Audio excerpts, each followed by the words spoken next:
Most of us want more joy in our life. But here's the thing, joy just doesn't start with those big wins that we get. It starts with the small moments that we always usually almost miss. So if you ever felt like you're just moving through the days and you're tired and you're busy and you're wondering where your spark went that you used to have, the first step to bringing back joy might just be finding some gratitude. And before you roll your eyes, I'm not talking about getting a fancy journal and start writing 3 things you're thankful for. I'm talking about training our brain to notice what is already working in your life. My name is Christine Kutnick, and my friends call me the Joyologist. I'm a certified coach that focuses on joy, harmony, and peace. I am hired by people, especially millennials, who realize that they have designed a life based on other people's expectations and it's not feeling well. They're ready to start designing a life based on what their values are. So if you're ready to readjust your life in a way that feels aligned to your values, let's get excited because you are in the right place. We are going to spend some time making you feel excited about getting out of bed and every day and feeling the joy and harmony that you're seeking. So this is a video of 7 videos where I talk about the joy recipe. And we are on episode 2. So if you have not seen the first video yet, I highly recommend that you stop, pause, and go and watch the general overview of the joy recipe so that this one will make. So let's talk about the truth about gratitude. Gratitude is not a one-time exercise. It's a practice. And honestly, some days it can be a hard practice. When life feels heavy and you feel like it's even impossible to say thank you, those are the days we have to lean into gratitude even more, because gratitude isn't about asking you to always be happy about everything that's going on. It's about helping you notice something good, even when things feel heavy and uncertain. For example, it's noticing that, hey, my coffee tastes pretty dang good today. Or it could be something, I just got a good laugh, a really good laugh. And boy, I haven't laughed in a long time. That quiet acknowledgement can exist at one time, and it can be hard and it can be hopeful at once. So you're not denying a struggle that you're going through. You're just reminding yourself that joy can still exist at the same time. And that is why joy is a choice we make every single day. So let's be honest and talk about the truth about gratitude. Gratitude is not a one-time exercise. It is a practice that we must continue to work on.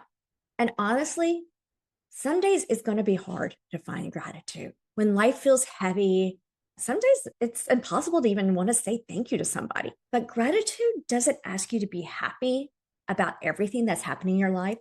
It's asking you to take notice of the good, even when things seem bad or when something is feeling uncertain. It is a quiet acknowledgement that both can exist at one space.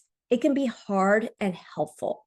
So when you notice things such as, wow, my tea is pretty good today, or my coffee tastes really, really good, or I laughed.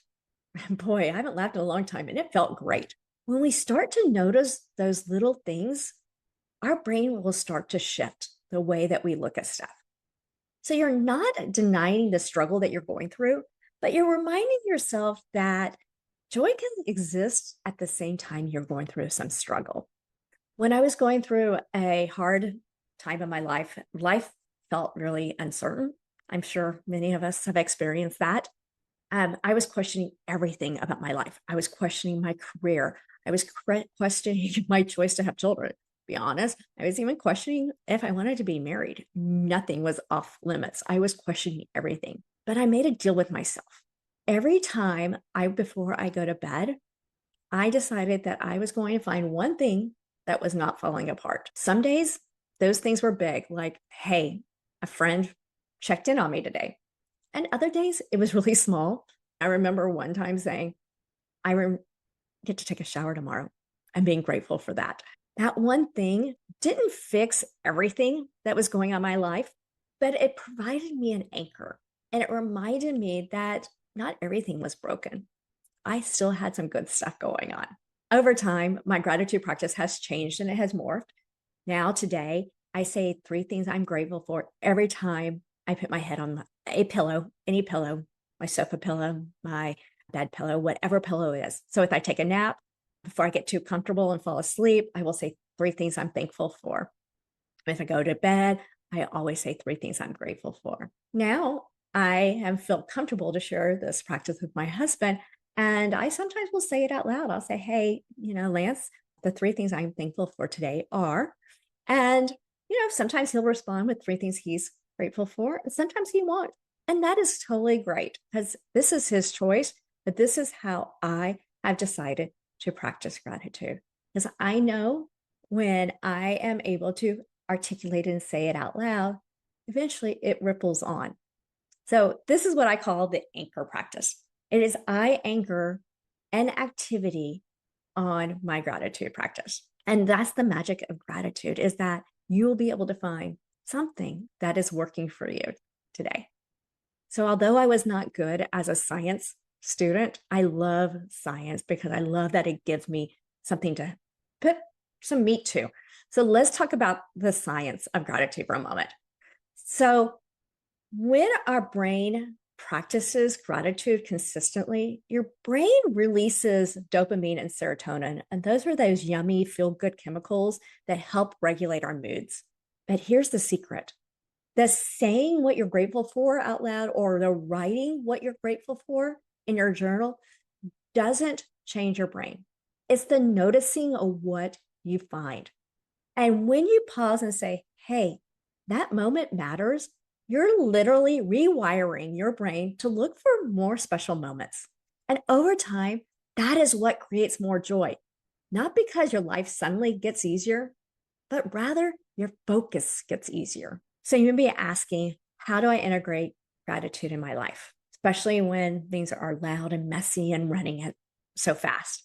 Here's a few ways that I teach my joy writers, that's what I call my clients, how to start integrating gratitude in their life. Start with one thing, like I did, right? Every night, ask yourself, what is one thing that went right today? What is one thing that worked? And that item can be so small. It could be as simple as I got out of bed. It could be I got into bed at a reasonable time. It could be I had lunch. Whatever it is, name it out loud. Say something like, I saw the sun come up and that sunrise was beautiful. Or someone said something and it just made me smile. James said something and it made me smile. When you do that and you say it out loud, your brain starts to pause and really appreciate what you're grateful for. And then anchor your gratitude practice like I did. Connect with something that you already do. I mentioned that my anchor is my pillow. Anytime I lay my head on a pillow, I say 3 things I'm thankful for. So maybe it is when you're brushing your teeth.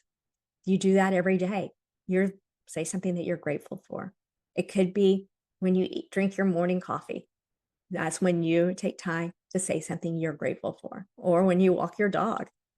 So the simple ways that you can, something that you're already doing, that you can just pause and remember, hey, let's take notice of something that is working well today. Each time, notice that one good thing. And then maybe when that comes easy, you may want to stretch yourself and go 2. You can go up to 3. That is one simple way to begin a gratitude practice. So let's talk about how gratitude fits into the joy recipe. So it is the foundation, the yeast that makes everything else rise in the joy recipe. So we know when you start noticing what's good, you are naturally open yourself up to the other components, the other ingredients, the connections, the values alignment, the self-care, the spirituality, and the chocolate chip. This ingredient will make everything else a little bit more sustainable.